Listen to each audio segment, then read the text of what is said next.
Hello, everybody. Thanks for joining us today. Welcome. I was about to say happy Wednesday because we normally do our webinars on Wednesday, but it's Thursday. Happy Thursday. We are here to talk about unlocking growth strategies for scaling your multi-unit restaurant operations. My name is Michelle Benjamin. I'm the VP of Marketing at Leasecake. And before we get started with the presentation, while everyone's joining, just a few housekeeping items. This is being recorded, and I will be sharing the recording with you all afterwards. If you would like to see the deck afterwards, we can send that out also as a follow-up. And there are two ways that you can ask questions at any point. You can either just use the chat or you can use the Q&A, and we'll be keeping an eye on both of those throughout. So feel free to send your questions over at any point.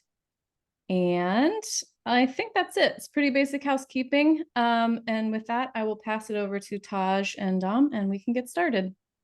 Great. Thank you very much, Michelle.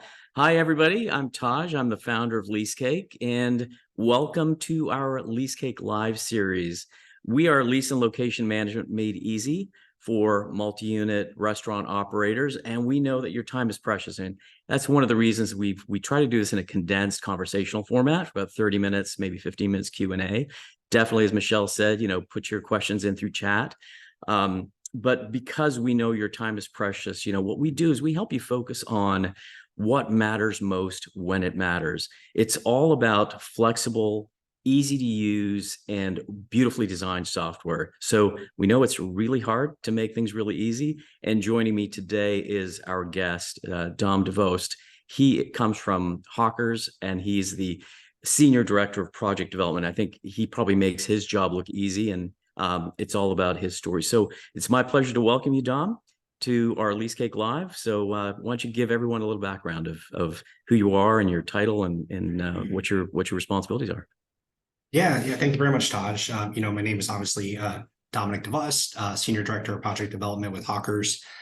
Been with Hawkers now a little over 4 years, and kind of been in the industry for around 11 or 12 years, kind of doing restaurant development. A lot of my focus is on, taking it from real estate all the way to when we open restaurants. So really, I'm there to kind of support it in all kinds of different ways. So could be real estate, could be construction, could be close out of a project. So really heavy project management focus, along with some other accounting functions, budgeting, and things like that as well. Well, that's great. So why don't we start with the Hawker story? I think you guys have been with us for like 2 or 3 years now.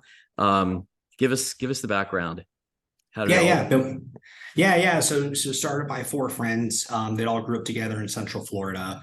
2 of which were born in Asia, and so they would frequently go back, to Asia, kind of experience some of the sites and visits.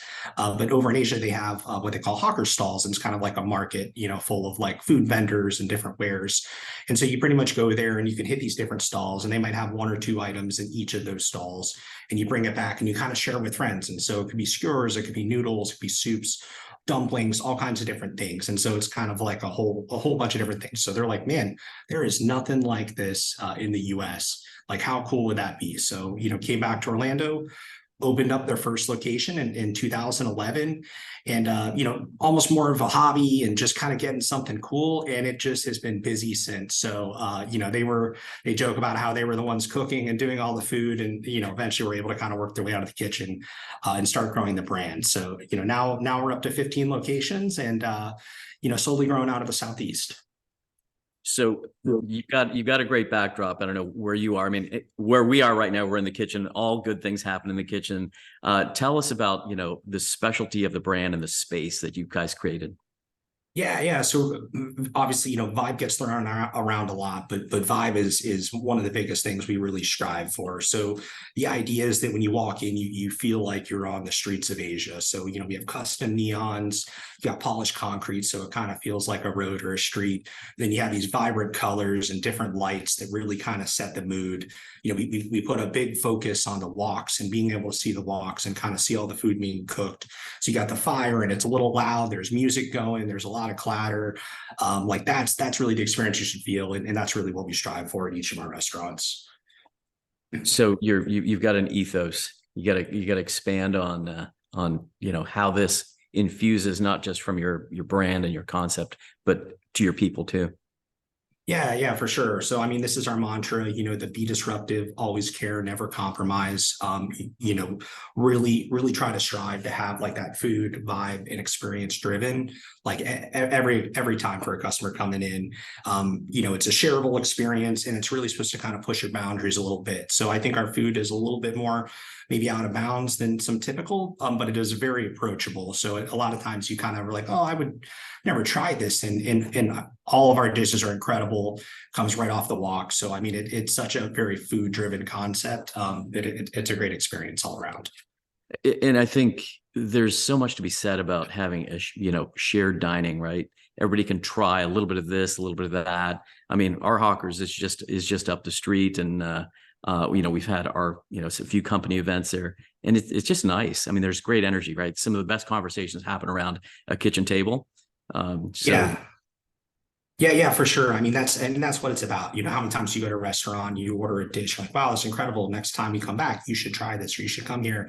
So to be able to share it all at the same time and kind of have that experience, we kind of say that like there's three important things you really need to kind of hit, and it's having, great food, delicious drinks, and a dope atmosphere. We kind of really consider that complete experience. The idea is that, when you have such a good experience, hopefully, and a unique experience, and you enjoy it like all around, that as soon as you leave there, you want to go tell your family, you want to go tell your friends, you want to be like, hey, gotta check this place out, and experience with me. So, I mean, that's really what we strive for, for every guest experience that comes in. Obviously, not all of them hit like that, and everybody has their own things, but overall, the brand is so great. And I love the vibe that we kind of create. Yeah. So this idea of taking different elements. I mean, from a development and from a construction perspective, how you source, all of these kind of specialty feature pieces. There's got to be some stories there about, getting neon in and custom stuff. Yeah, I mean, we have an in-house designer, and she's phenomenal, and really makes each restaurant kind of feel like its own unique experience and restaurant. And I'm not gonna lie, the custom neons on the inside, especially when we were first kind of starting out getting these, they were a pain, but we've come a long way of getting them. We have some really good partners. Like you can see in this photo, this is from our Nashville location. There's these little mirrors, and this is the entrance to the restaurant. So, that guitar in the background, we've never done that before. And that was one that's just unique to this restaurant. So we try to make truly, like in each restaurant, it has unique items that you will not find in any of our other locations. So can make it challenging from a development side, because it's not as I'd like to say cookie cutter, but it certainly makes it a ton of fun, and the team really enjoys it. So, and dope atmosphere. Did you actually have customers come in and say, dude, this is so dope?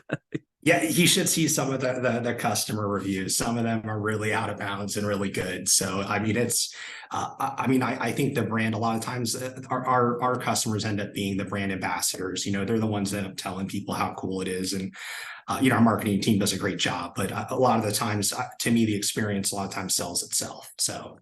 Yeah, I mean, and it's very photogenic too. I mean, when walking into the restaurant down the street, it's almost like it's Instagrammable, right? You get the energy from the space, and it's not just taking pictures of the food, but taking pictures of the vibe. That's so important to get your name out there and have it not just be a must visit, but almost like a multi visit. Like go back. Oh yeah, for sure. And the menu used to be monstrous. It's trimmed down a little bit more than it used to be, just to kind of help with execution, but. I mean, every time you go there, you should get different things and try some different stuff. And even for me, we had some items on the menu all the time, and I'm constantly in love with the new items we do. So you really can have a different experience each time, and so it makes going back a lot of fun, and to share it with other people. Good deal. All right, so now let's turn it into a little bit about you and your typical day. You probably have a million things coming at you, right? It's probably really hard to get your job done, but you make it look easy. Every time I talk to you, like, you're so chill. Tell me how you do that. Yeah, no, I appreciate it. I mean, it's our my team kind of stretches, as I said earlier, kind of all facets. So we're design, we're real estate, we're construction and facility management. So there's a lot of different things that kind of pop up. Things kind of tend to come in waves. So sometimes it can be a little challenging, but I love that I'm able to kind of hop in and do different things each day. So every day is a little bit different. I also say, you kind of come in with a plan too, and then you get sideswiped by something will come up, fires, as we say, hopefully not a literal fire, but it can be pretty challenging, but a lot of fun because we end up just working on so many different things at the same time. And my team's really strong. So I do kind of consider myself more of like, I would say the glue of the department. So sometimes I'll plug in where we need assistance. So like I don't do as many, site visits as I used to, but sometimes we're stretched thin. And so sometimes that requires me to get on a plane to go somewhere. Sometimes I do a lot of damage from my keyboard and mouse. So each day is very fun, but it's challenging because it's not very repetitive sometimes. So is that what you would say maybe the most rewarding part? You never know what you're going to walk into? Yes, I know. I enjoy that. I mean, yes, I think maybe some people want the structure a little bit more. But no, I enjoy doing different things. I tend to get a little bored if I'm doing something for too long and kind of want to jump to it. And so I'm kind of able to do that on each day. So sometimes I'm a little dragged down from doing budgeting and schedules the whole time. And I'm able to kind of hop more into design and kind of support more, work on more construction and things like that. So yeah. Well, when you started, how long ago did you start at Hawkers? I started in 2019. So I've been here a little over 4 years now. Got it. And so when you started, how many locations did you guys have? I think we had six. We had 6 locations. And today you have. We're up to 15 locations, including we have a commissary that we also run to and manage that. So that's where we make a lot of our dumplings and sauces and wontons and things like that. So that's a really cool facility, by the way. But no, we're up to 15, and I mean it's been a fun ride, even in these few years. So it's a small brand, but we're growing pretty quick for who we are. Yeah, from a growth perspective, I mean, how do you manage all of your locations? What were you doing before? When you had just started. I don't know where you would come from previously. Different tools, et cetera, that you might have been using to today. Yeah. I'll talk a little bit about the management. I mean, my previous concept that I came from another restaurant concept before that, and the way we'd manage our leases and things like that was, we had the filing cabinets and we had the lease jackets, and anytime you need to make a lease reference, you go find which restaurant that is, you pull it out, you open it up, you got some amendments on one side, and you're flipping through the lease. And when I came over to Hawkers, I was like, there's no way I want to do that again. Because it was very tough to manage and to find things. Sometimes that lease is on somebody's desk somewhere, very difficult. So, when we came on, we talked about, well, how do we want to run it? We're still a small company, so it's a good opportunity to kind of set the standard and grow from there. And I was like, we have to have a way, to be able to reference and manage our leases. And one of the things that really drove, I think, us to make the jump into lease management software, we got really close on one of our, because we weren't realizing upcoming, notices and things like that with leases. So one of our leases was a short lease. It was a 5-year lease with a 5-year option, which is a very small term for a restaurant. Normally, they're 10 years with a couple 5-year options would be a typical lease. And we got really close to letting that lease expire and not even realizing it. And so there's a notice period you got to hit before then. And so that was, I would say that was the linchpin. That was we cannot let one of our leases expire. We got to have a system. And so, it was an easy jump to hop on LeaseCake, and, it's a cost-effective solution. And so now we have somewhere where we can manage all of our leases, including our commissary and our office lease and all those different things. And we have notifications for upcoming due dates and, rent increases and most importantly, like lease expiration and notice periods. So that was really what helped us a lot. And now I feel a lot better about how we're managing our assets and being able to make sure we're staying in front of some critical dates for some of our leases. Yeah, there was a fascinating story that I just heard from I guess a pretty large restaurant operator. I mean, you guys obviously cook with gas, I'm sure, right? There was an operator that had not, I guess, signed some piece of paper to turn their gas on, or there was a certain deadline that they needed to hit, and their gas was shut off because of either non-payment or some form that wasn't filled out. Have you ever come across any situations like local stores get some updates that, might have fallen through the cracks?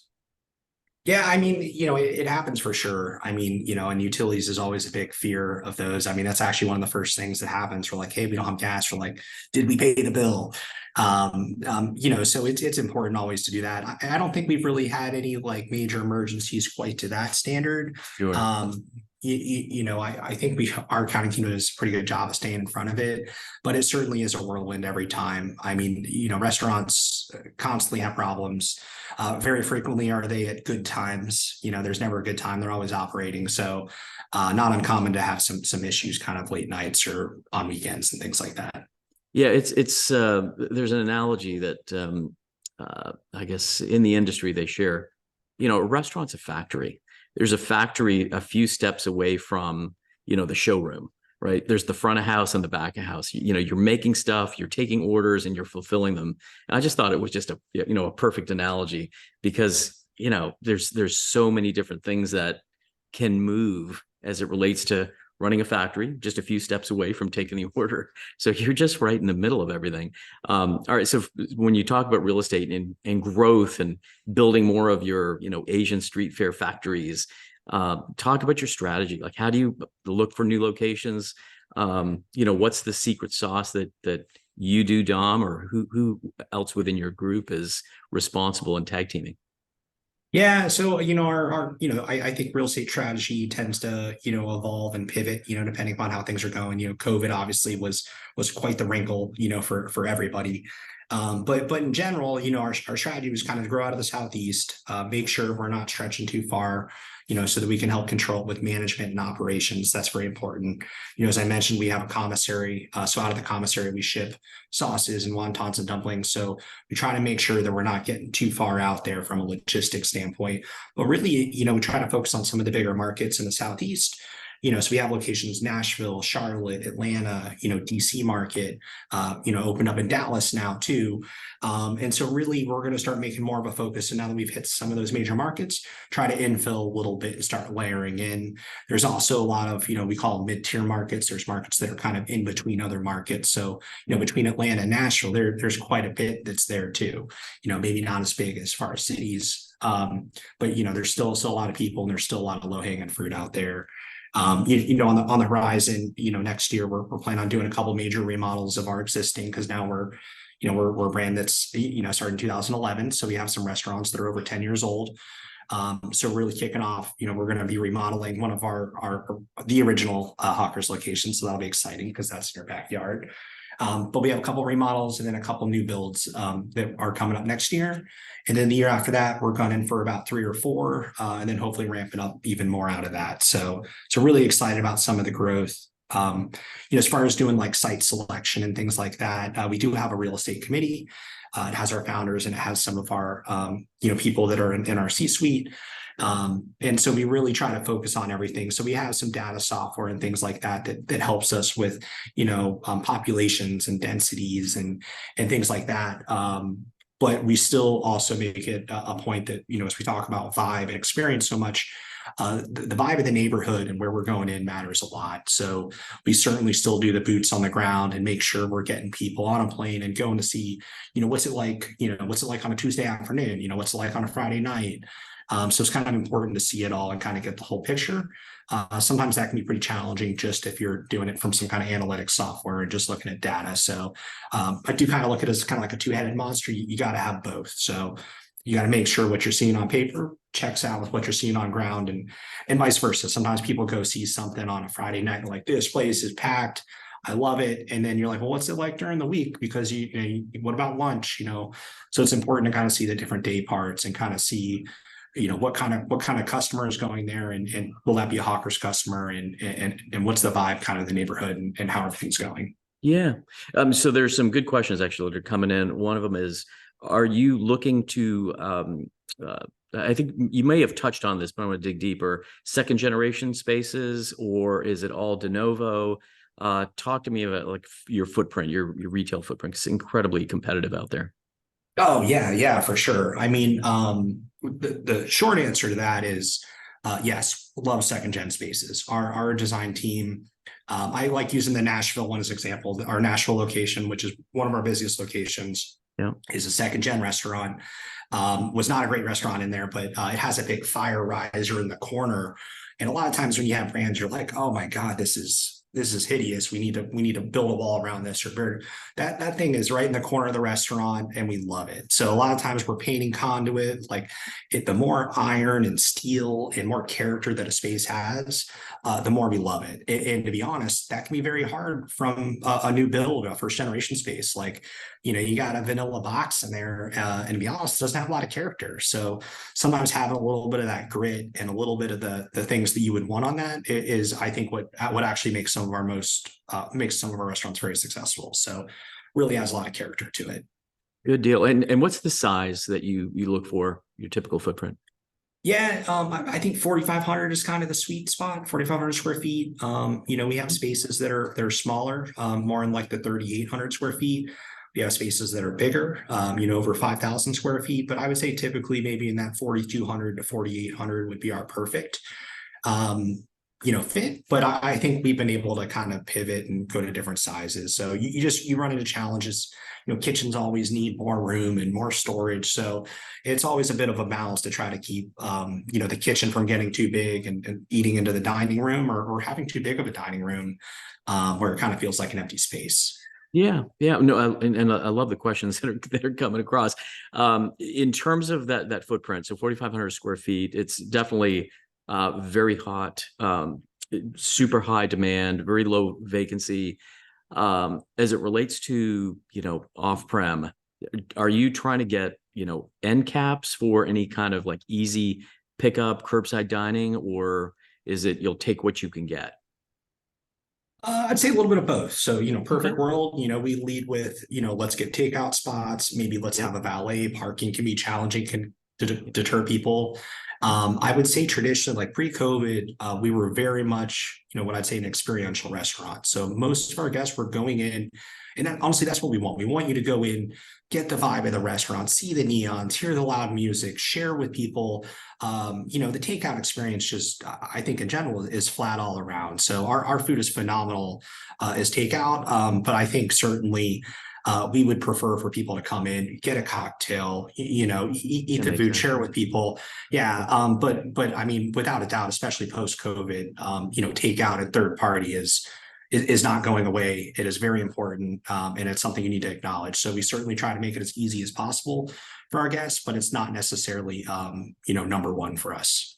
Makes a ton of sense. I don't know if you can go back into the Wayback Time Machine for you, going from one location to two, and then, from two going to 32. Like, what does it take to go from one to two? Let's start there.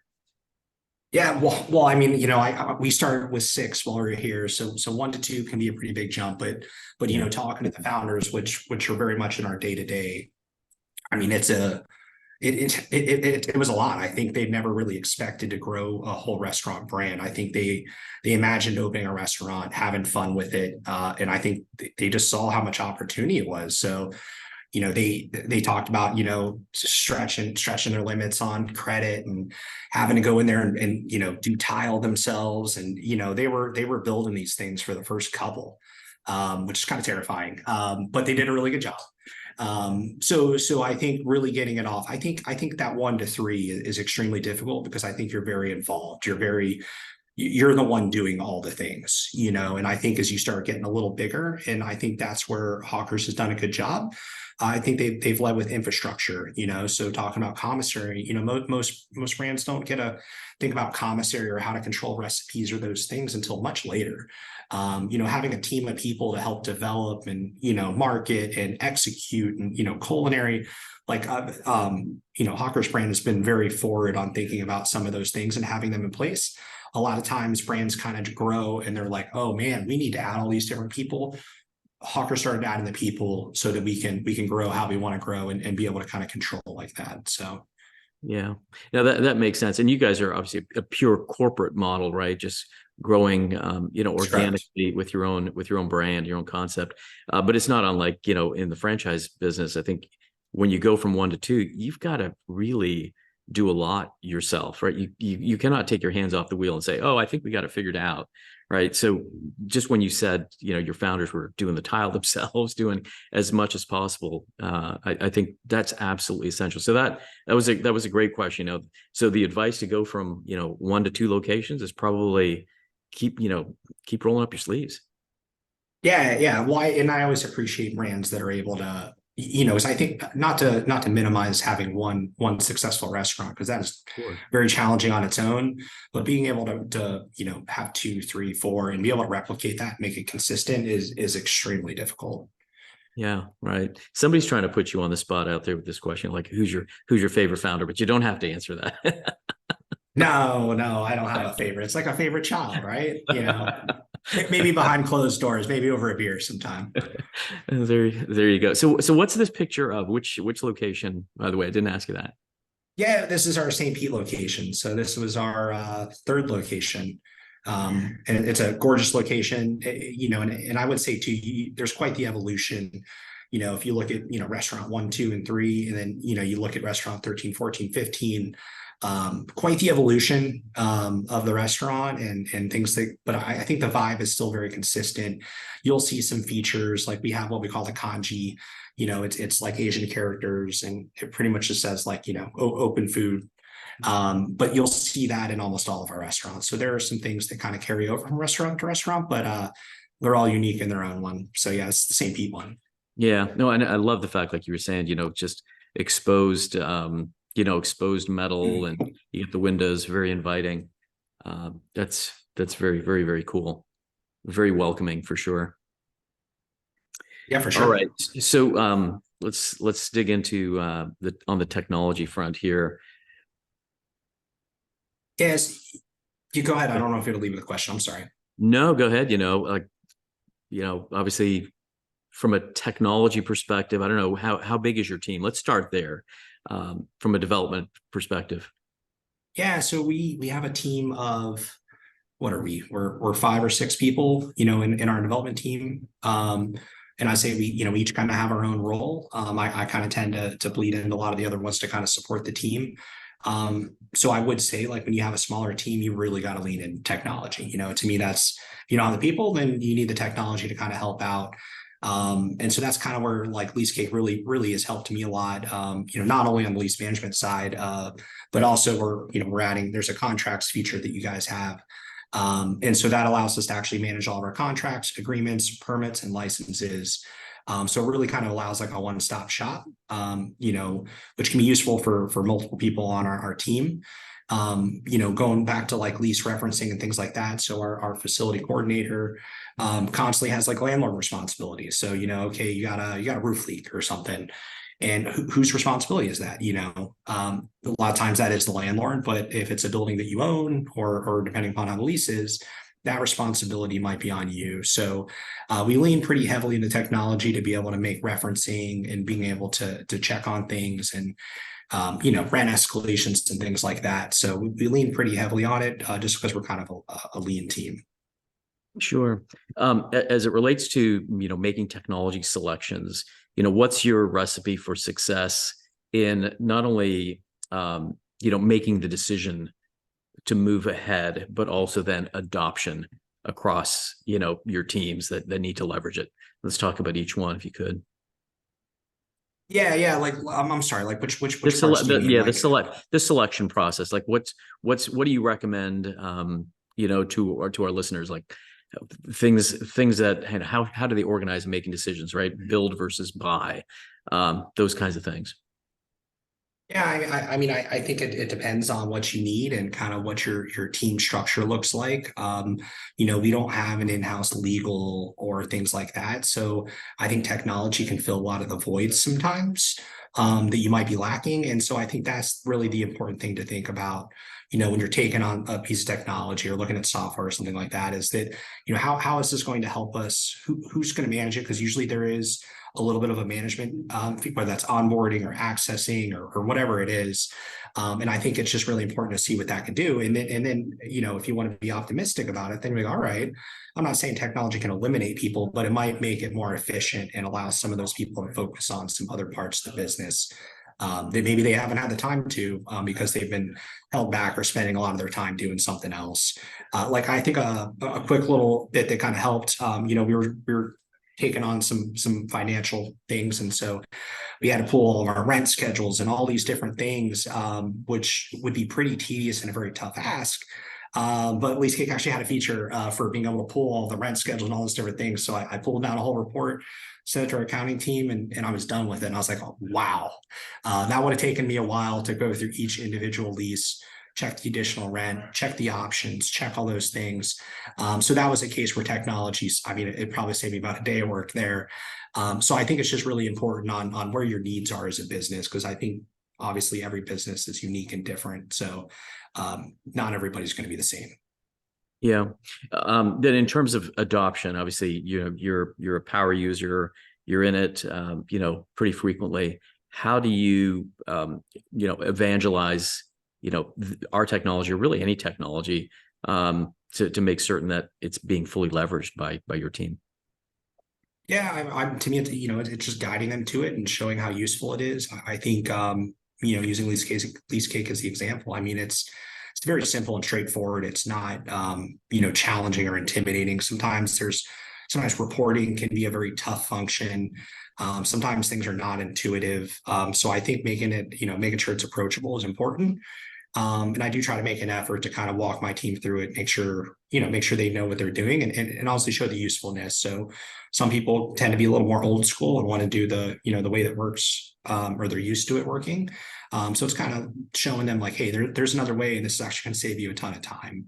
And I would say, like, as a power user for LeaseCake, I'm on it very frequently. So I don't know if I'd say every day, but it's pretty close to it, just as a reference tool and everything. So it's nice having everything kind of in one place. Historically, as things are spread out, it just gets really hard to manage and organize yourself when it's like that. Yeah, because I imagine you're probably on the road a bit too. I mean, you talked about the Nashville location, the St. Pete location. I don't know which location is this that we're looking at? This is Charlotte. Yeah, this is Charlotte here. This is Charlotte. So you can see they're all a little different. Mm-hmm. Yeah. So in terms of kind of having access on the go, share how important that is, or maybe it's not so important. Maybe you always go back to your hotel room, flip open your laptop. I don't know. Well, we do have Wi-Fi in the restaurant, so a lot of times I do bring my laptop and I can flip it open. But I mean, it's extremely, extremely important from the road. I mean, I think being able to access it from everywhere, and also having other people that can access it is extremely important.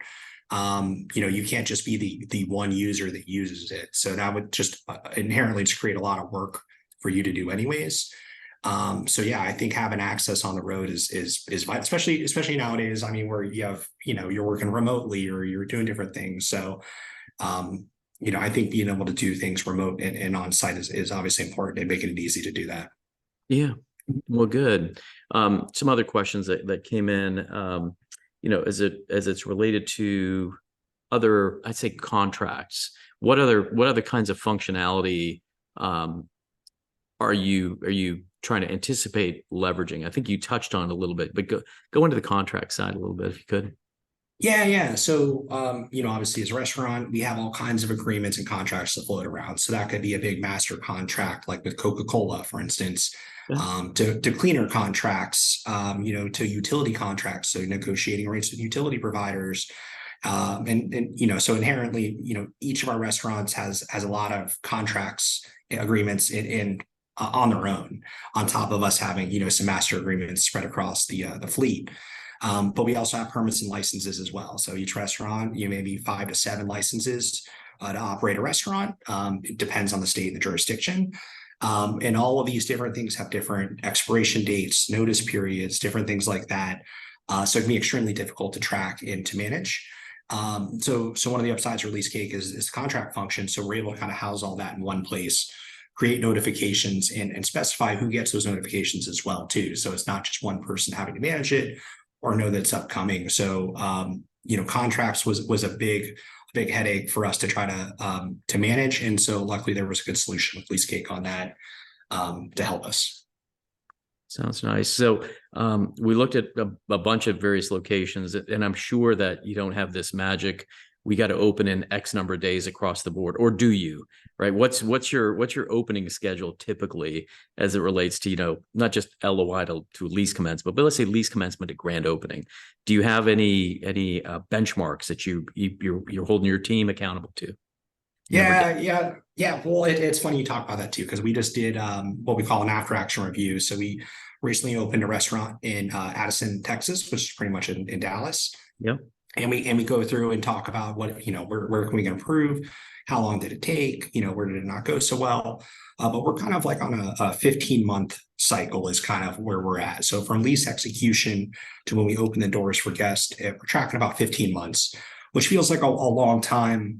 Ideally would be a little bit less, but when you kind of think about everything that needs to happen, you know, from designing to constructing to permitting, you know, to actually, you know, building it all out, lead times have been challenging. So I think 15 months would be what I would say is good. I think we can always improve, and in some cases we certainly do better. You know, if it's an existing space, maybe it's a little faster. Sometimes that creates even more challenges if it's an existing space, because now you need to rip some stuff out, add a new infrastructure. Sometimes having a nice vanilla box speeds it up. I would say we're by no means cookie cutters. So I don't think, you know, our build times are unique on their own. Contractors are different, jurisdictions are different. So 15 months is the number I throw out there, but it certainly can be less or more depending upon how the project goes. Yeah. Well, what's the shortest time? I mean, I know it all depends, but I'm curious, like, what's the holy cow, I can't believe we did it story? Yeah, I think it would probably be 13 months, which I feel like should be better. Yeah. But it honestly really depends. You know, we have a very heavy design and construction drawing process. And so that can be very difficult. But honestly, you know, the more effort you put on the design and the construction drawing side, the easier it makes everything else. Because then if you have very tight construction drawings, it makes construction very easy. That's less questions, less things that are you know, it's not ambiguous at all. They know exactly what it is. So I think sometimes putting that front end effort onto a project will really help you out and try to keep it down. Yeah. And then as it relates to those drawings, do you usually kick that off, you know, concurrent with your lease signing, or is it? Yeah. So an ideal world, our process would be, as we're working through lease negotiations, you know, you'll sign an LOI, you know, which is pretty much just saying, hey, you know, here's the basic terms of the deal that we agree upon. You know, once we have a signed LOI, we feel pretty good that, you know, this might be a real deal. You know, real estate always falls out and changes, and there's a lot that happens during lease negotiations. It's very hard to get two parties to agree on a 100-page document. So that can have challenges on its own. But no, we're laying out food service design. We're dropping in blocks. We're trying to see, hey, where's the kitchen going to go? You know, and then really looking at feasibility too, because we're pretty intensive restaurant. So you grease chases, and you know, what kind of electrical service does it have? What kind of gas service does it have? And you know, us going into sometimes second gen spaces and things like that, you really got to check it out.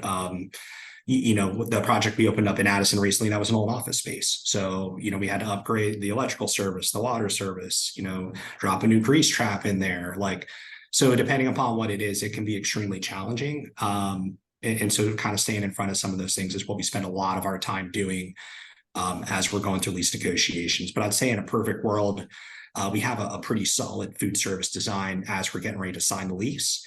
And that allows us to really hit the ground running, because the lease really sets a lot of things in motion.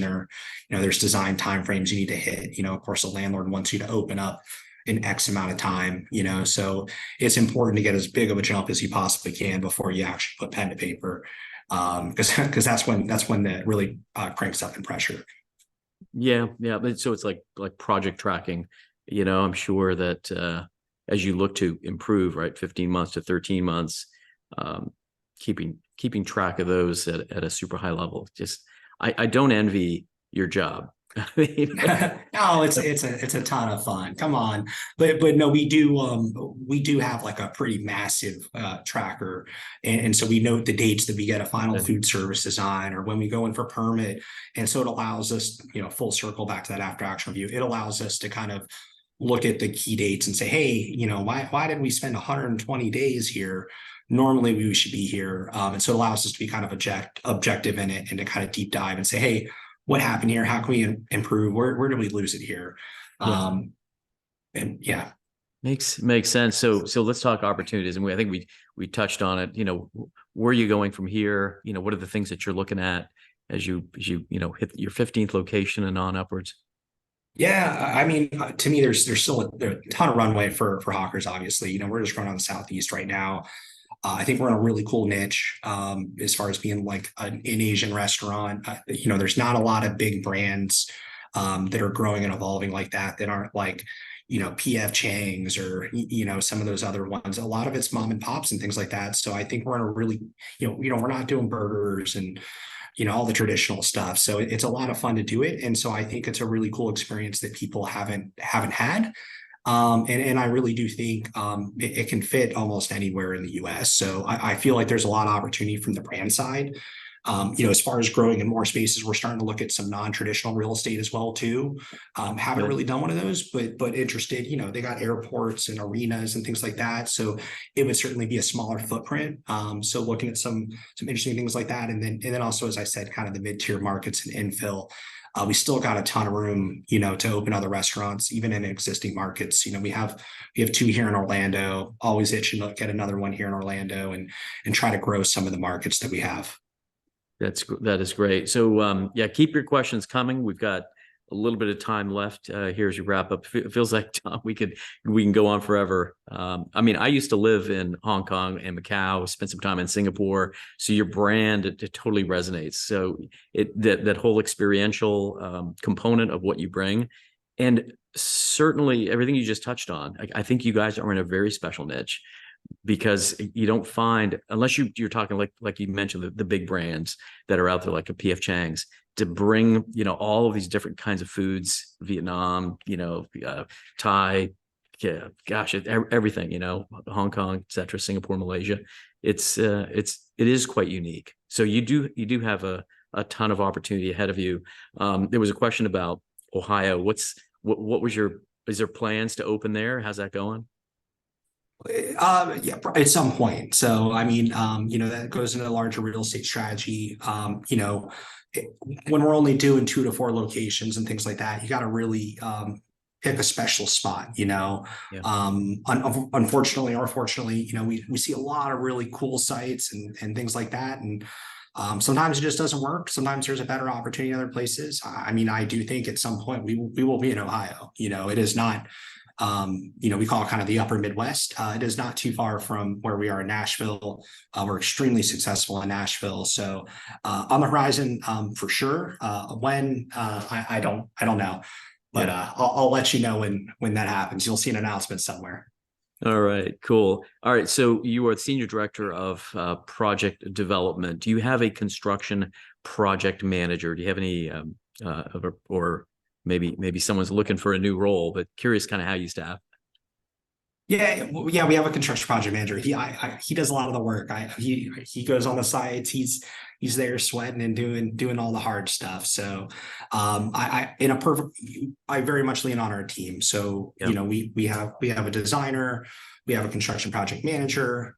We have a head of our department, we have a facilities coordinator, and so we all kind of work very closely together. And each, being a small team, we tend to pivot and kind of plug in wherever is needed. So if in an ideal world, hopefully I kind of have everything set up for construction, then I can hand it off to our construction project manager. And he can kind of run with it without too much interaction. So that very rarely happens. Usually there's plenty of things to pop up, but that's the perfect world scenario.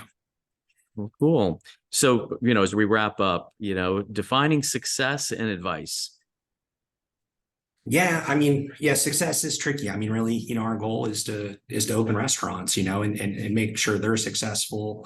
So, in some ways we kind of look at ourselves as supporting our operations and training team.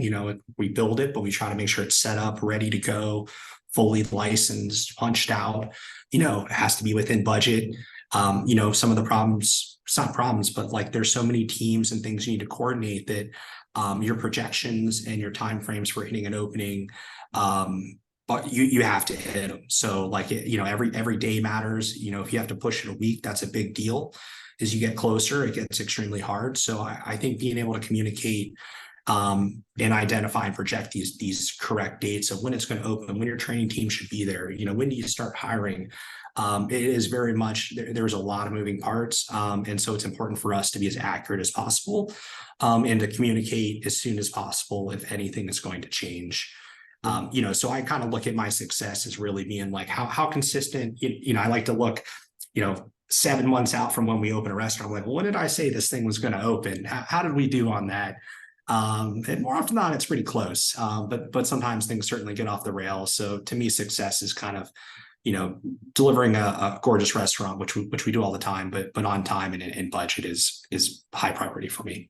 Yeah, there's a scale of 1 to 10, 10 being the best. I mean, how important is speed, and how do you measure the wins of time savings and the like? Just if you could touch on that. Yeah, there's a saying that we kind of have that people don't remember when you open, they remember like how you open. So I think it's important to open a restaurant right. So as much as it sucks, to push a restaurant a week or two, if that's what you need to hire staff, because you need staff to run a restaurant, you need management teams to be in place. So sometimes you need more time. Sometimes contractors are behind and the restaurant's not punched out and ready. And it really, it's no fun having to push it. There's costs involved and losses and things like that. But you can never, minimize how important it is to open right, to make sure that everybody's getting the experience that they should be getting. Yeah. And so, as it relates to, technology and, advice of speed and better decisions, why don't you sum up, some of your learnings and share it with the market out here? Yeah, a couple of things. I think, as a project manager, they're saying it's trust but verify. And so to me, it's, you always need the art of the follow-up and making sure you're communicating and making sure things are actually completed. I think is extremely important. Sometimes you take the word, so we lean heavily on photos and things like that. So we're like, hey, it's done. Let's see a photo. Let's make sure it's done and making sure it's in a good spot. I also think, making a plan is extremely important, and it's kind of what really sets a project up for success or failure. But you have to be flexible and ready to adopt. So, I say all these things about how you need to hit that date and do all those things. 9 times out of 10, you're probably not going to hit that date. If you have a perfect schedule, that is not a practical schedule. So, it's something you need to be able to be flexible, and be able to pivot and adapt to whatever hurdles you're going to run into, and you will run into hurdles on a project. So when we're working on something for 15 months, there's a lot of things that can happen in 15 months. So you just have to be able to kind of say, hey, this did not go well. What do we do from here? And a lot of times it's time and money. So, how much is it going to cost and how long is it going to take?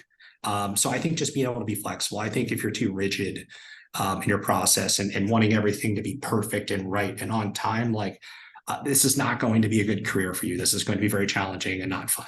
So I enjoy the pivoting and the flexibility of it. Yeah, no, that's good. So got a few more questions coming across, but I do like how you summarize that. It's people don't remember necessarily when you open, it's how you open. I think that just speaks volumes.